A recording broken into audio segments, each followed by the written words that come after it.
Kami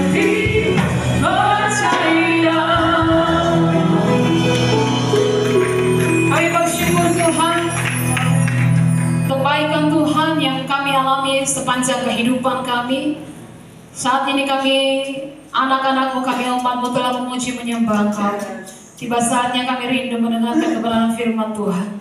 Biar Bapa berbicara bagi setiap kami, urapi kuduskan setiap kami, layakan kami untuk menerima hal yang kudus yang berharga dari kerajaan surga.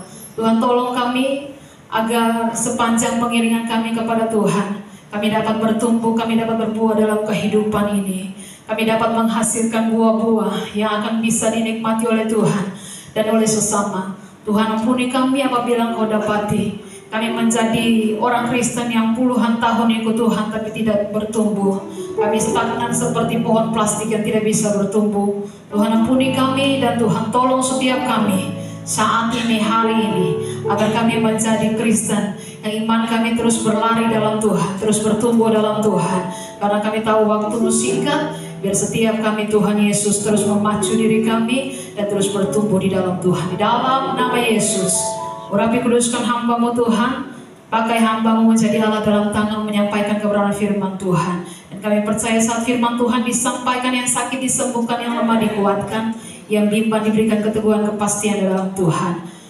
Terpujilah nama-Mu, biar semua keangkuhan hati kami, keangkuhan manusia yang menentang pengenalan akan kebenaran firman Tuhan, kami patahkan itu di dalam nama Yesus Tuhan. Dan biar setiap kami ketika firman Tuhan datang, kami tidak menolaknya, tapi kami menerimanya untuk firman itu membentuk kehidupan kami, menguatkan kehidupan kami, membebaskan kami. Kami dipulihkan melalui kebenaran firman Tuhan. Di dalam nama Yesus, kami sambut kebenaran firman Tuhan. Haleluya. Semua yang siap dengan firman Tuhan, sama-sama kita katakan amin. Puji Tuhan.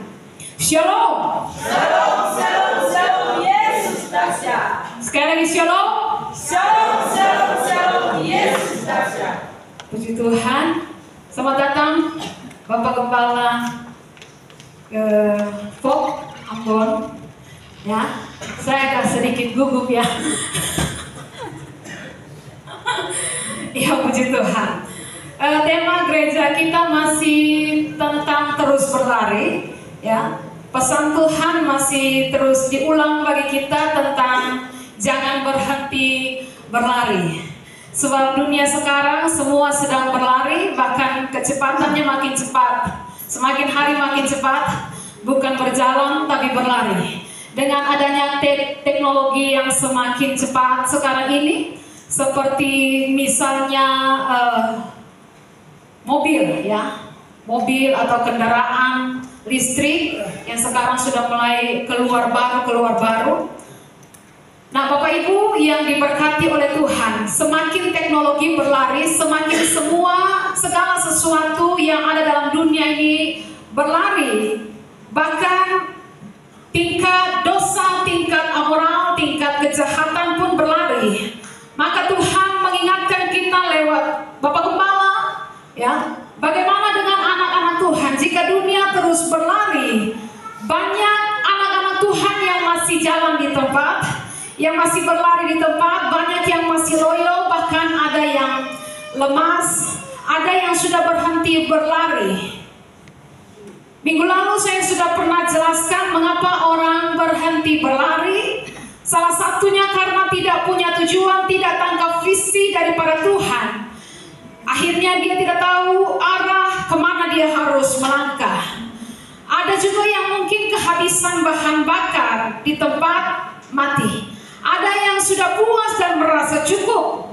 Sudah cukup dengan kekristenan yang seperti ini. Yang penting beta yang bikin seseorang.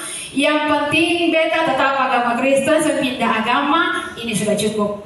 Ya, kita merasa puas yang begini ini sudah. Beta tuh lebih baik daripada dia itu. Makanya tadi pagi saya katakan dalam doa persiapan. Ya, ketika dalam doa persiapan kita sudah lewat 20 menit. Ya, baru cuma 2 orang kalau tidak salah. Ya, makanya Bapak Ibu para pelayan Tuhan, jemaat Tuhan, kalau kita punya standar manusia, standar pertumbuhan iman kita manusia, beta tuh sudah baik daripada itu, dia juga terlambat mau. Beta ini setia, saya sama dengan dia itu,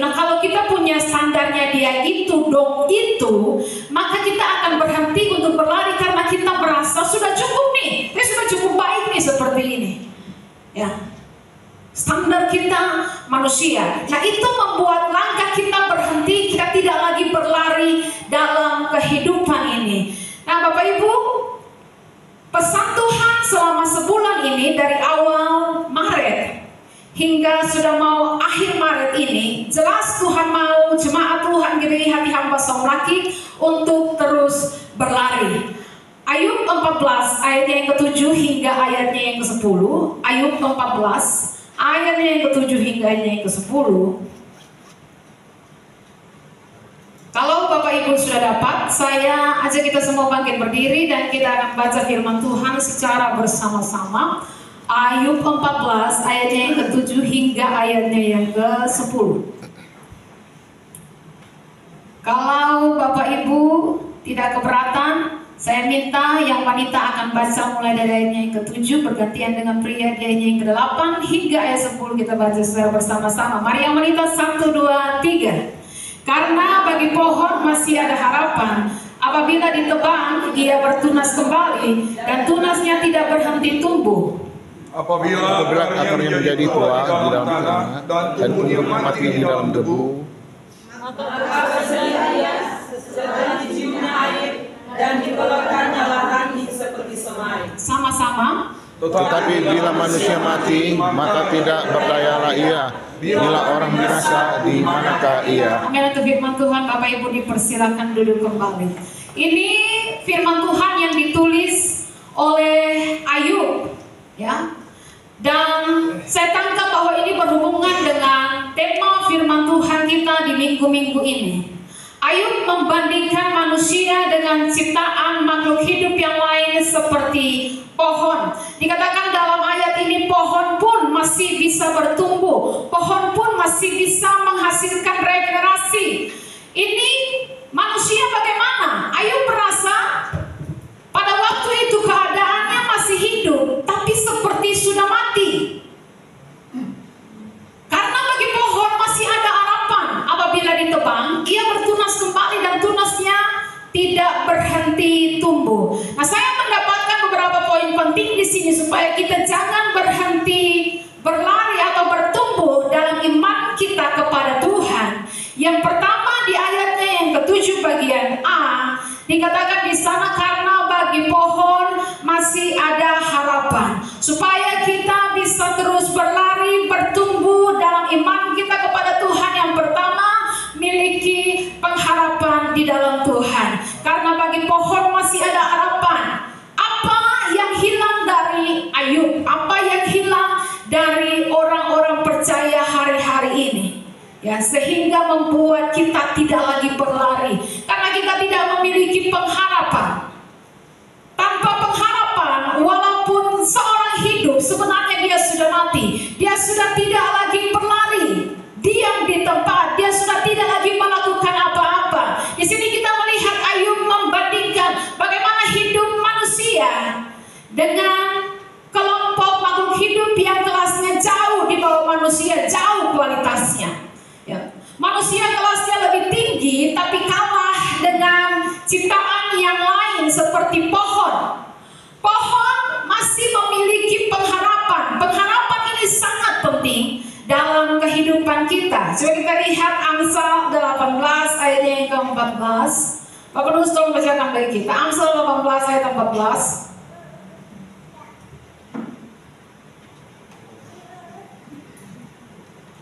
Demikian firman Tuhan, orang yang bersemangat dapat menanggung penderitaannya, tetapi siapa akan memulihkan semangat yang patah? Orang yang bersemangat dapat menanggung penderitaannya, tetapi siapa akan memulihkan semangat yang patah? Semangat yang patah itu lebih susah dibangkitkan kembali. Makanya dikatakan juga dalam Amsal, semangat yang patah itu mengeringkan tulang. Hati yang gembira adalah obat yang manjur, tetapi semangat yang patah mengeringkan tulang. Ketika seorang tidak punya harapan, ketika seorang tidak punya lagi semangat untuk mencapai sesuatu, untuk mencapai visi Tuhan dalam hidupnya, maka dia akan sangat sulit untuk dibangunkan. Contoh, kalau kita sudah banyak duduk, sudah bermalas-malasan, tidur-tiduran, ya, lalu untuk mau bangkit mengerjakan sesuatu lagi itu sudah sulit, ya. sudah agak malas. Biasanya bahasa trennya sekarang mager, malas gerak. Ya, jadi yang mager-mager ayo pesan nanti diantar, ya, malas gerak. Nah, biasanya kalau kita punya istilah orang baru bangun tidur, mau kerjakan sesuatu itu harus kumpul nyawa dulu. Kumpul nyawa supaya dia bisa semangat lagi untuk mengerjakan segala sesuatu. Semangat harus dikobarkan kembali. Kenapa? Karena manusia ini sifatnya nyaman. Ya, tanpa semangat orang akan loyo. Tanpa semangat orang akan lemah. Bahkan orang itu akan semakin cepat tua. Apalagi kalau kita tidak berlari. Berlari itu membutuhkan energi yang besar, membutuhkan energi yang luar biasa. Dalam iman kita seringkali kita lupa bahwa harapan itu hanya ada di dalam Tuhan. Kita bisa melihat bahwa dunia terus berlari, mempengaruhi manusia termasuk orang percaya, supaya kita teralihkan, supaya kita ikut di dalamnya. Coba lihat sekarang banyak hal yang disediakan di HP kita lewat media sosial. Nonton ini nanti kamu dibayar, main game ini nanti kamu dapat uang, menghabiskan waktu, seakan-akan mengalihkan fokus kita dari sesuatu yang penting kepada sesuatu yang tidak penting. Bahkan untuk main game ini, untuk apa lagi, untuk nonton iklan ini, kamu dibayar. Kalau bersekutu dengan Tuhan, kalau berdoa, kalau ibadah, belum tentu kamu dapat uang. Tapi kalau kamu main game ini, kamu nonton drama Korea ini, kamu tuh dapat penghiburan yang baru, kamu tuh dapat uang yang banyak. Ya, dialihkan fokus kita. Bahkan sekarang lagi tren-trennya apa itu, FB Pro kalau saya salah. Kita kurang mengerti dengan begitu-begitu. Kalau suami saya lebih mengerti. Ya, saya lihat ya, ibu-ibu di segala penjuru dunia termasuk di Somlaki semua menyimpan dalam rumah, update, ya.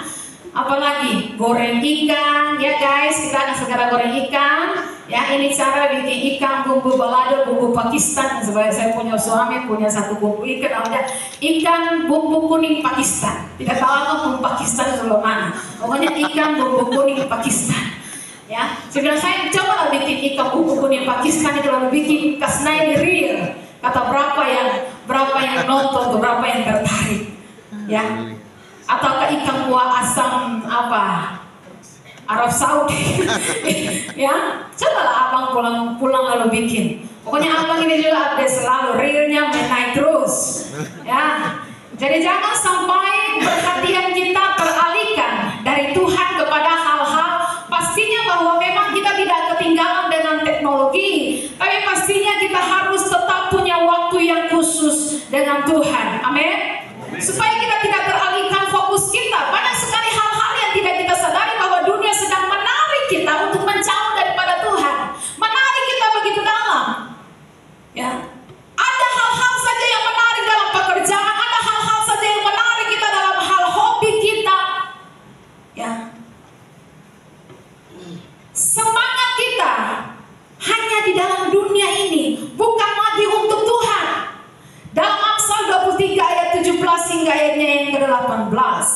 Amsal 23 ayat 17 hingga ayatnya yang ke-18.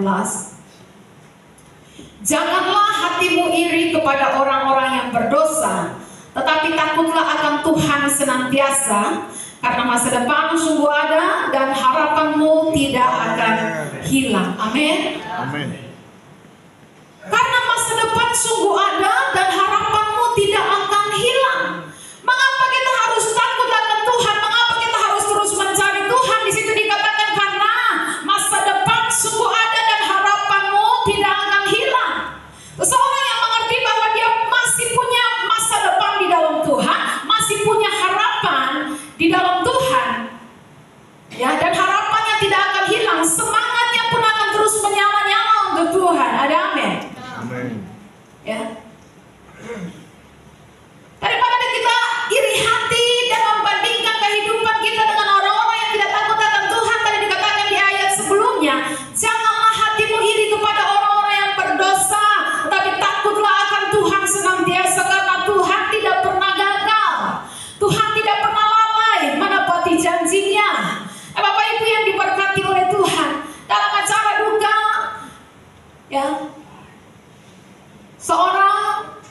jemaat yang sekarang sudah tahun kemarin dilantik menjadi pendeta gereja GPI, suaminya barusan meninggal, dan kita ada di sana dalam malam penghiburan, ya. Dan benar-benar bagaimana saya melihat, saya kuatkan dia, "Nih suamimu sudah berbahagia." Kenapa saya bisa bilang berbahagia? Karena dari yang istrinya saksikan bagaimana suaminya 2023 awal sudah mulai memutuskan, "Saya mau berhenti dengan rokok, dengan miras, saya benar-benar berhenti." Memang dari 2022 ke bawah itu dia masih aktif, sekalipun di depan kita mungkin dia tahan-tahan, tapi masih sedikit-sedikit ada, bisa kalau kumpul teman-teman masih minum sopi, masih merokok juga. Tapi kemudian istrinya bilang ketika di awal 2023 tidak tahu apa yang bikin dia jamah hatinya, dia bilang, "Ma, beta mau bertobat juga." Dia bukan baru bertobat, dia sudah dibaptis tahun berapa itu ya?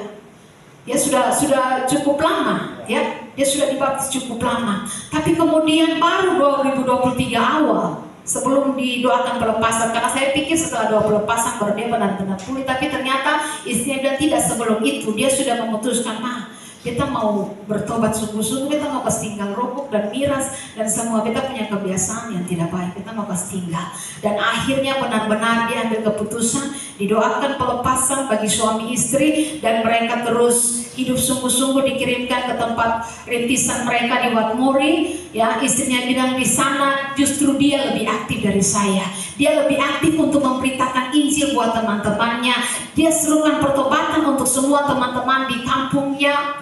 Dia lebih aktif, makanya waktu dia dipanggil pulang oleh Tuhan, saya bilang buat Tuhan, "Tuhan, saya butuh dia. Sekalipun memang saya sudah merelakan, tapi Tuhan, saya butuh dia, karena dia lebih aktif. Dia sangat aktif untuk memberitakan firman Tuhan, untuk bagaimana merangkul teman-temannya." Ya. Tetapi kemudian saya kuatkan dia. Saya bilang dia sudah berbahagia bersama-sama dengan Tuhan, karena apa yang telah dia persiapkan dalam seluruh kehidupannya sepanjang 1 tahun terakhir, memang benar-benar dia hidup sesuai dengan kehendak Tuhan. Maka percayalah, dia berbahagia. Alkitab berkata dalam Wahyu bahwa kematian orang yang di dalam Tuhan itu berbahagia. Ya, berkati oleh Tuhan. Sekalipun memang istri daripada almarhum merasa bahwa ada yang hilang, ada yang patah dari hidupnya, ada yang pincang nanti ketika dia berjalan, ketika dia kembali ke rumah, tidak ada lagi suami, kepala keluarga, ada yang pincang. Tapi saya selalu ingatkan dia, ada Gembala yang agung yang tidak pernah meninggalkan engkau. Kehidupanmu tidak akan pincang, kau akan terus mengerti rencana Tuhan. Apa yang Tuhan rencanakan di balik dipanggil pulangnya suamimu. Alkitab katakan karena harapan kita atau masa depan kita sungguh ada, itu janji Tuhan. Bahkan dalam Yesaya 40 ayatnya yang ke-31, coba tolong bacakan bagi kita. Yesaya 40 ayatnya yang ke-31. Tetapi orang-orang yang menanti-nantikan Tuhan mendapat kekuatan baru. Mereka seumpama Raja Wali yang naik terbang dengan kekuatan sayapnya. Mereka berlari dan tidak menjadi lesu, mereka berjalan dan tidak menjadi lelah. Orang-orang yang menanti-nantikan Tuhan mendapatkan kekuatan yang baru. Orang yang menantikan Tuhan akan terus memiliki kekuatan yang baru. Kekuatannya terus diperbarui. Dia tidak akan naik turun dalam kehidupannya, dia akan semakin naik dan bukan turun. Raja Wali ketika badai datang, dia akan semakin naik. Ketika masalah datang, gagal datang, untuk mengganggu dia, untuk mencabut bulu-bulunya, dia akan melakukan hal ini. Dia akan semakin terbang tinggi. Dalam ketinggian yang sedemikian tinggi, Gagak tidak bisa bernafas dan Gagak akan jatuh sendiri. Bagaimana dengan kehidupan kita? Dalam pengiringan iman kita kepada Tuhan, dalam kekristenan kita, ketika orang ganggu kita, ketika orang menyinggung perasaan kita, ketika orang menekan kita, ketika mungkin orang memfitnah kita, apa yang kita lakukan? Apakah kita semakin terbang tinggi dalam kemuliaan Tuhan, atau kita stop lalu kasih naik status dulu? Kasih naik status dulu, ya. bikin dia tersinggung. Bila perlu pasang ayat firman Tuhan, serang dia pakai firman Tuhan. Ya, apa yang kita lakukan ketika ada orang yang seakan-akan menyinggung kita? Ingat, kembali saya katakan bahwa setiap orang yang seakan-akan menyinggung kita, setiap orang yang seakan-akan menyakiti perasaan kita, itu dipakai oleh Tuhan untuk mereka jadi pahat bagi kita, mengukir hidup kita semakin indah. Apakah itu suami, istri kita, anak-anak kita, mereka adalah pahat yang kemudian Tuhan pakai untuk mengukir kita semakin indah. Karena Alkitab katakan besi, menajamkan besi manusia ditajamkan oleh sesamanya. Ya. Kadang-kadang kita kalah dengan orang dunia. Dan banyak kisah dalam Alkitab kita dapati orang Kristen dalam hal semangat loyo.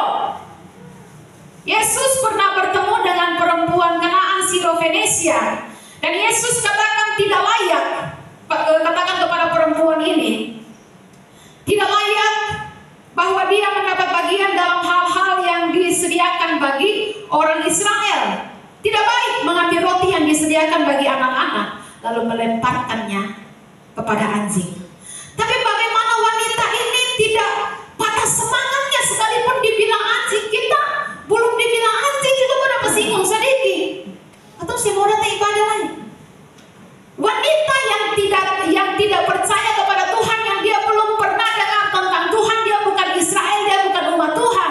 Tapi ketika Tuhan bilang tidak pantas mengambil roti yang disediakan bagi anak-anak Israel lalu melemparkannya kepada anjing, tapi dia tidak patah semangatnya. Dia katakan, ya Tuhan, anjing pun makan dari remah-remah yang jatuh dari meja tuannya. Ya. Walaupun dikatakan dia seperti anjing, dia tetap punya semangat untuk mendapatkan harapan di dalam Tuhan. Anaknya pasti disembuhkan. Kadang-kadang orang dunia lebih ngotot untuk mencari Tuhan daripada anak-anak Tuhan. Mungkin anak-anak Tuhan karena sudah terlalu nyaman. Ya. Ada juga contoh perempuan pendarahan 12 tahun. Untuk bisa bertemu dengan Yesus, dia harus berjuang karena bungkuk. Lalu kemudian dia mungkin sudah agak tua, dalam keadaan yang sakit. Yang berikut masalahnya adalah orang berbondong-bondong ada mengelilingi Yesus. Bagaimana saya bisa berjumpa dengan Yesus? Tapi itu tidak membuat dia menyerah. Dia terus berusaha, dia terus mengerahkan seluruh tenaganya untuk bisa berjumpa dengan Yesus. Makanya saya kemarin katakan dalam minggu kemarin, jangan jadi Kristen murahan. Hujan rintis sedikit, Ibu Pendeta, sore bisa datang ibadah ada hujan. Ingus turun sedikit saja, Ibu Pendeta, bisa datang ibadah. AC kurang dingin, ada hujan marah, bisa ibadah, terlalu panas di gereja. Kita jadi Kristen murahan. Ya, Ibu Pendeta jangan marah. Hari Minggu nih beta kemarin memang kerja banyak, jadi beta hari beta mesti istirahat. Jadi hari Minggu kita pakai untuk tidur sampai malam. Ya, Bapak Ibu yang diberkati oleh Tuhan, ketahuilah kadang-kadang orang dunia, orang yang tidak kenal Tuhan, mereka lebih bersemangat cari Tuhan ketimbang orang-orang yang sudah disebut umat Tuhan. Karena umat Tuhan ini merasa saya kan sudah umat Tuhan. Sudah sepantasnya saya diberkati oleh Tuhan. Sudah sepantasnya saya menerima berkat daripada Tuhan. Jadi seperti 9 orang yang tidak kembali, cuma 1 yang kembali, 10 yang disembuhkan, cuma 1 yang kembali. 1 itu adalah orang yang tidak kenal Tuhan. 1 itu adalah seorang Samaria yang disudutkan, yang dikucilkan oleh orang Israel. Tapi Samaria inilah yang kembali kepada Tuhan dan bersyukur. Tuhan bilang, kenapa cuma 1? Yang 9 kemana? Yang 9 mereka merasa pantaskah kita disembuhkan. Ya, kan kita umat Tuhan, kan kita orang pilihan Tuhan. Jangan-jangan kita menjadi orang Kristen yang seperti ini. Kita tidak merasa membutuhkan Tuhan. Perempuan pendarahan 12 tahun, dia berusaha untuk ketemu Yesus sekalipun sulit. Ya, dia terobosi kerumunan orang banyak, diperlukan banyak kekuatan, banyak usaha dan perjuangan. Belum lagi kalau dia lewati tengah-tengah orang yang harus menganggap dirinya najis. Ya. Tapi wanita ini punya pengharapan kepada Yesus. Karena itu dia tetap bersemangat menerobos orang-orang walaupun dia akan dikutuki, dicemooh orang-orang. Dia harus ambil resikonya. Kemarin saya katakan kepada istri almarhum, ya, karena dia ceritakan bagaimana hinaan, cemoohan daripada orang-orang yang datang. Suamimu itu sakit karena kamu itu sudah pindah gereja. Sekarang kalau kamu mau suamimu sembuh, kamu harus bertobat. Ya, kamu harus bertobat, kembalilah. Ya, kembalilah kepada gereja di mana kamu potong pusar di sana. Kembali supaya suamimu sembuh. Pokoknya segala macam hinaan, segala macam cemoohan dia terima. Tapi kemudian saya katakan kepada dia, teruslah berjalan, teruslah berlari dalam kehidupan ini, ada Tuhan yang bersama-sama. Teruslah berlari sampai semua cemoohan itu berubah menjadi tepukan tangan. Karena mereka melihat engkau tidak pernah menyerah. Sekalipun sudah pincang, sudah tidak punya suami, cuma berjalan dengan 2 anak, jangan menyerah, tetap semangat dan tetap melayani Tuhan. Sampai semua orang yang tadinya mencemooh, mereka akan kembali bertepuk tangan karena melihat ada kemenangan yang terjadi. Ya. Nah, Bapak Ibu yang diberkati oleh Tuhan, kalau dunia dan segala sistemnya sedang berlari, ya, maka Tuhan mau kita anak-anak Tuhan juga harus terus berlari, bahkan lebih cepat. Karena kita sedang berpacu dengan waktu yang semakin singkat, kita sedang berpacu dengan kedatangan Tuhan yang tidak lama lagi. Pengkhotbah katakan, orang yang tidak punya pengharapan itu sama dengan orang mati, ya. Coba kita lihat dalam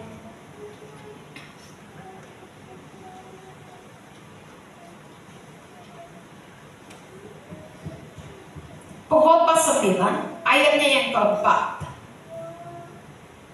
Coba tolong bacakan bagi kita.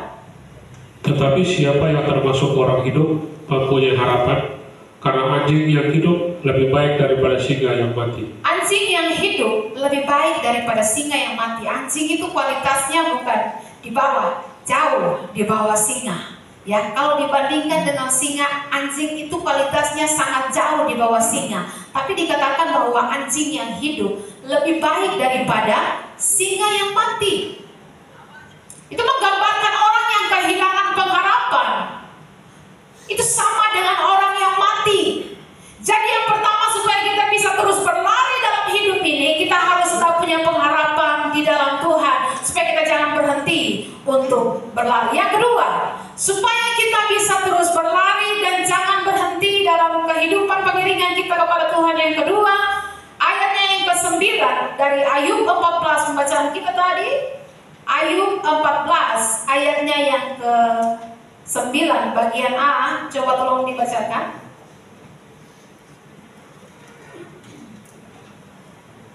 Maka bersemilah ia setelah diciumnya air. Sampai di situ.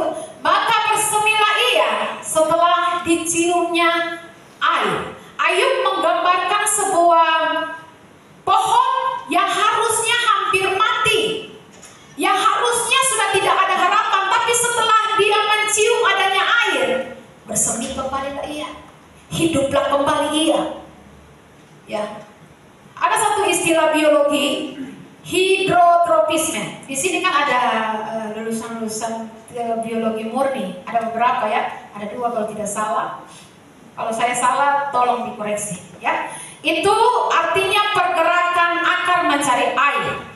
Tapi jangan sama saya juga waktu SMA saya kelas IPA, jadi saya bisa mengerti sedikit lah. Ya, pergerakan akar mencari air. Misalnya kalau ada air tempat yang lembab di sebelah kanan, akarnya akan bergerak ke sebelah kanan untuk mencari air. Kalau tempat yang lembab di sebelah kiri, maka akarnya akan bergerak ke sebelah kiri untuk mencari air. Ya, dia akan menembus kalau airnya di bawah tanah, akarnya akan menembus sampai ke bawah tanah hanya untuk mendapatkan air. Bagaimana sebuah pohon, sebuah ciptaan yang jauh kelasnya di bawah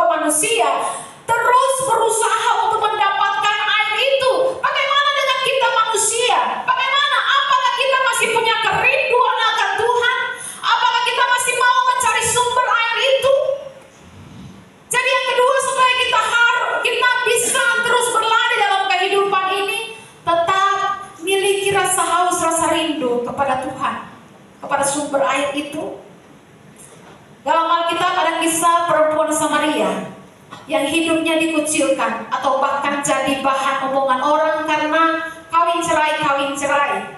Tapi ketika kita lihat dia berjumpa dengan Yesus di sumur Yakub, dan di situ dikatakan bahwa Yesus menawarkan mata air yang sesungguhnya. Kalau engkau minum dari air itu, engkau tidak akan pernah haus lagi. Apa yang dikatakan oleh wanita ini? Tuhan, berikanlah air itu kepadaku. Ya, dia sedang mencari sumber air itu.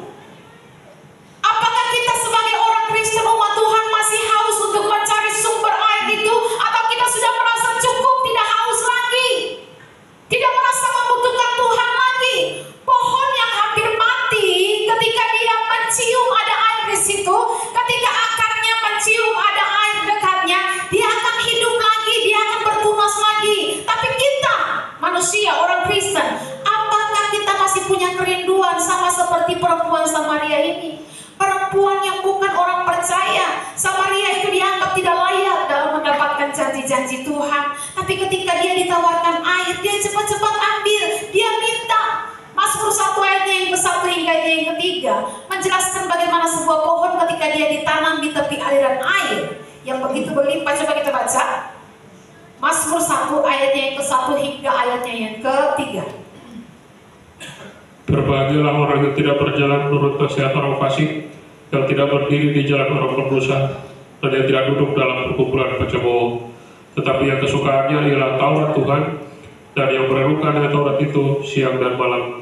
Ia seperti pohon yang ditanam di tepi aliran air, yang menghasilkan buahnya pada musimnya, dan yang tidak layu daunnya. Apa saja yang diperbuatnya berhasil.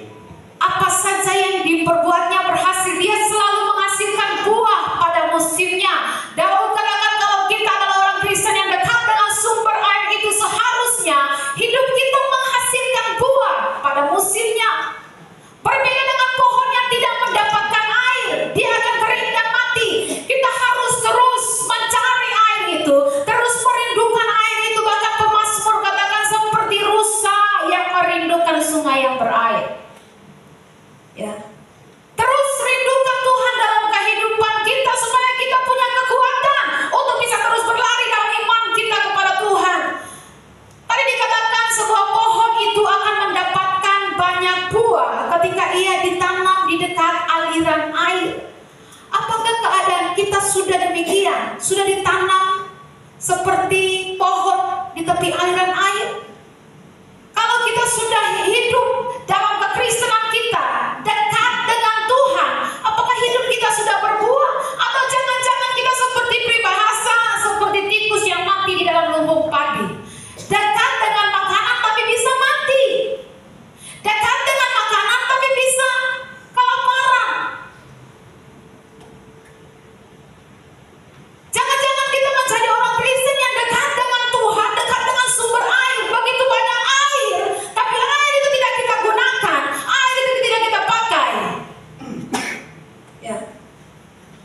Daud jelas mengatakan hanya pohon yang terus merindukan air. Bapak Ibu, hanya pohon yang terus merindukan air dan terus mencari air yang akan terus bertumbuh dan menghasilkan buah. Kalau hari-hari ini kita tidak sedang merindukan Tuhan, diajak berdoa, aduh nanti dulu. Diajak ibadah, iya, tapi tidak seperti orang yang tidak punya semangat. Ya, apalagi kalau sudah, aduh hari Minggu pada bisa pati, rasa kemarin baru ibadah sih, ibadah lagi kembali. Iya ada konser gabungan, tetapi konser pemalas. Ya, kalau hidup kita sudah tidak merindukan Tuhan, dengar ini baik, hanya pohon mati yang tidak merindukan air, hanya pohon mati yang akarnya tidak mencari air. Sebab pohon mati memang tidak perlu air lagi kan. Pohon mati itu sekalipun dia ada di dekat air, sudah mati, dia sudah tidak membutuhkan air. Maka kalau kita dalam kekristenan kita, waktu-waktu ini kita sedang merasa tidak membutuhkan Tuhan, mau berdoa juga malas, mau ibadah juga tidak ada semangat, ya, mau lakukan segala sesuatu untuk Tuhan itu tidak ada semangat. Maka cek kembali, jangan-jangan kita sudah jadi pohon mati. Yang tadi saya katakan dalam doa, pohon plastik. Ya, pohon plastik yang tidak mengalami pertumbuhan, kelihatannya hidup tapi sebenarnya mati. yang dekat dengan Tuhan, tapi tidak merindukan air itu, tidak mencari air itu lagi. Sehingga sekalipun Alkitab sudah berkata, carilah Tuhan selama dia masih bisa ditemui. Tapi orang tidak punya kerinduan untuk cari Tuhan. Orang tidak punya kerinduan untuk mencari wajah Tuhan. Jangan-jangan kita jadi orang Kristen yang seperti ini. Maka kalau kita sudah mencari pohon mati, kembalilah bangkit. Kembalilah bangkit dari kematian kita. Alkitab katakan pohon yang masih terus mencari air, dia akan terus bertumbuh besar. Pohon yang masih terus merindukan air, dia akan bertumbuh dan berbuah, dan akan terus menghasilkan buah-buah yang bisa dinikmati oleh semua orang. Jadi yang kedua, apakah kita masih memiliki kehausan akan kebenaran firman Tuhan, akan hadirat Tuhan? Cek kembali kehidupan kita. Yang ketiga, supaya kita terus berlari dalam kehidupan iman kita kepada Tuhan. Yang ketiga, miliki pertumbuhan. Di ayatnya yang ke-7 bagian B, Ayub 14 ayatnya yang ke-7 bagian B. Ia bertunas kembali. Ya, Ayub 14 ayat 7. Apabila ditebang, ia bertunas kembali, dan tunasnya tidak berhenti tumbuh. Jadi sekalipun dipotong, dia akan terus tumbuh, tidak berhenti bertunas. Saudara kalau punya pohon kelor di rumah, kelor itu kan tidak ada buah. Tapi maksudnya pohon kelor itu, kalau kita patah, dia akan tumbuh lagi tunas yang baru. Demikian pula dengan pohon-pohon yang lain. Selagi dia masih mendapatkan air, sekalipun dipatah, dia akan terus tumbuh tunas yang baru. Bertunas kembali dan tidak berhenti untuk tumbuh.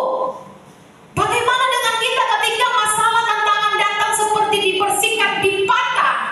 Bagaimana dengan kita? Apakah kita berhenti untuk bergerak? Yang namanya bertumbuh itu ada pergerakan. Pergerakan naik, pergerakan untuk bertumbuh. Dia tidak diam di tempat. Apakah kehidupan kekristenan kita saat ini sedang diam di tempat, tidak mengalami pertumbuhan? Ayatnya yang ke-9 bagian B dikatakan, coba tolong baca Ayub 14 ayatnya yang ke-9 bagian B. Dan dikeluarkannya ranting seperti semai. Ya. Dan dikeluarkannya ranting seperti semai. Jadi pohon ini tidak akan pernah berhenti untuk bertunas, bertumbuh terus, sekalipun mengalami dipatahkan, sekalipun mengalami dibersihkan, ada yang dipotong keluar, tetap keluar tunas yang baru. Seorang yang berhenti bertumbuh akan menjadi cebol kan dalam pertumbuhannya. Ya. Nah karena itu Bapak Ibu yang diberkati oleh Tuhan, teruslah bertumbuh agar kita bisa berbuah. Kita harus bertumbuh. Untuk bisa bertumbuh, kita harus dapat air terus menerus, dekat dengan sumber air itu. Jangan pernah kita bosan-bosan dalam mencari Tuhan, membangun persekutuan yang intim dengan Tuhan. Sebab dalam hadirat Tuhanlah kita bisa kuat untuk mengalahkan setiap tantangan persoalan dalam kehidupan kita. Ada amin? Orang Kristen yang tidak hidup dekat dengan Tuhan, yang tidak hidup dalam hadirat Tuhan, yang tidak merasa membutuhkan Tuhan, perhatikanlah, sebentar lagi engkau akan jatuh. Sebentar lagi engkau pasti akan jatuh di dalam dosa. Ya, karena engkau tidak kuat. Pastikan bahwa hubungan kita intim dengan Tuhan, tinggal di dalam Tuhan dan Tuhan tinggal di dalam kita. Bapak Ibu, kalau hari-hari ini engkau tidak merindukan Tuhan, pastikan bahwa kembalikan itu kerinduan kepada Tuhan. Bahkan Alkitab katakan dalam kitab Wahyu bahwa engkau yang sudah mulai tidak punya semangat, engkau yang sudah mulai tidak punya kasih yang mula-mula, kembali hidupkan kasih yang mula-mula itu. Kalau tidak, aku akan datang kembali dan mengambil kaki dia dari tempatnya. Berbicara tentang kehadiran Tuhan, ketika kita tidak lagi merindukan Tuhan, maka Tuhan akan meninggalkan kehidupan kita. Pastikan kita menjadi orang-orang Kristen yang merindukan Tuhan. Kita ada di 2024, di zaman dimana kita sangat dekat dengan kedatangan Tuhan. Kalau Rasul Paulus, orang yang masih hidup jauh dari kedatangan Tuhan, dia begitu merindukan Tuhan sehingga dia berkata, aku melupakan semua apa yang di belakangku, mengarahkan diri ke depanku, lalu berlari dengan begitu cepat. Karena itu pastikan setiap kita di tempat ini Bapak Ibu, kalau Rasul Paulus di zaman yang masih begitu jauh dengan kedatangan Tuhan, dia katakan, aku tidak menganggap aku telah memperolehnya atau telah sempurna, tapi ini yang aku lakukan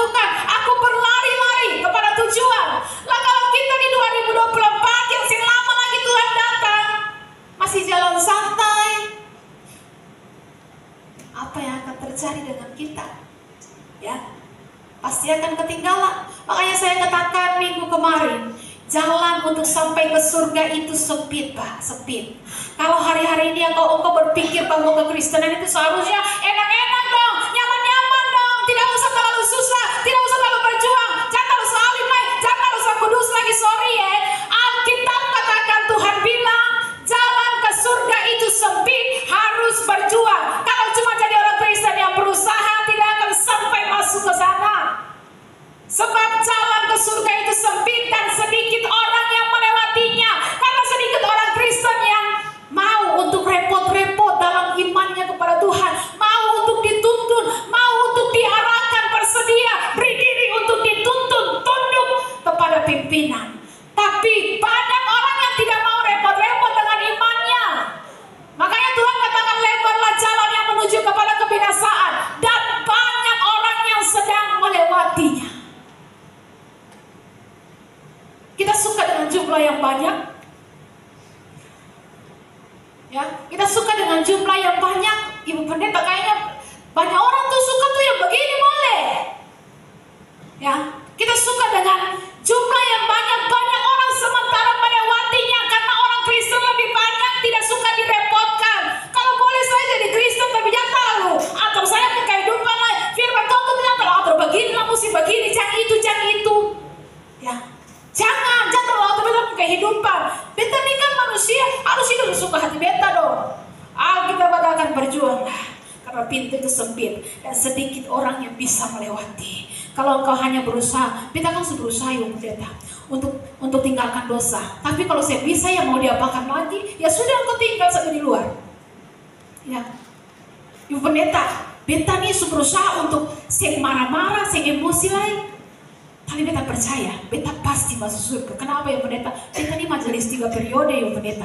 Waktu masih dari kerja lama, beta majelis 3 periode. Iya, biar bapak majelis 3 periode. Alkitab bilang, banyak orang nanti pada akhirnya datang berseru kepada Tuhan. Tuhan, bukankah kami bernubuat demi namamu, menyembuhkan orang, mengusir setan. Bahkan kami majelis 3 periode Tuhan. Tuhan bilang, hanya dari hadapanku kamu semua pembuat kejahatan. Pembuat kejahatan itu bukan membunuh, berzina saja. Kami pembuat kejahatan adalah orang yang tidak hidup sesuai kehendak Tuhan, hidup sesuka hati. Makanya Tuhan bilang, hanya dari hadapanku karena aku tidak mengenal engkau. Pastikan bahwa dalam kekristenan kita hidup sesuai dengan kehendak Tuhan. Amin.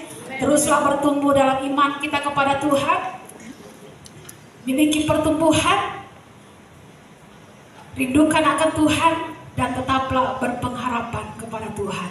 Sebab pengharapan di dalam Tuhan tidak pernah mengecewakan. Amin. Untuk firman Tuhan, saya undang pemain musik WL Singers maju ke depan.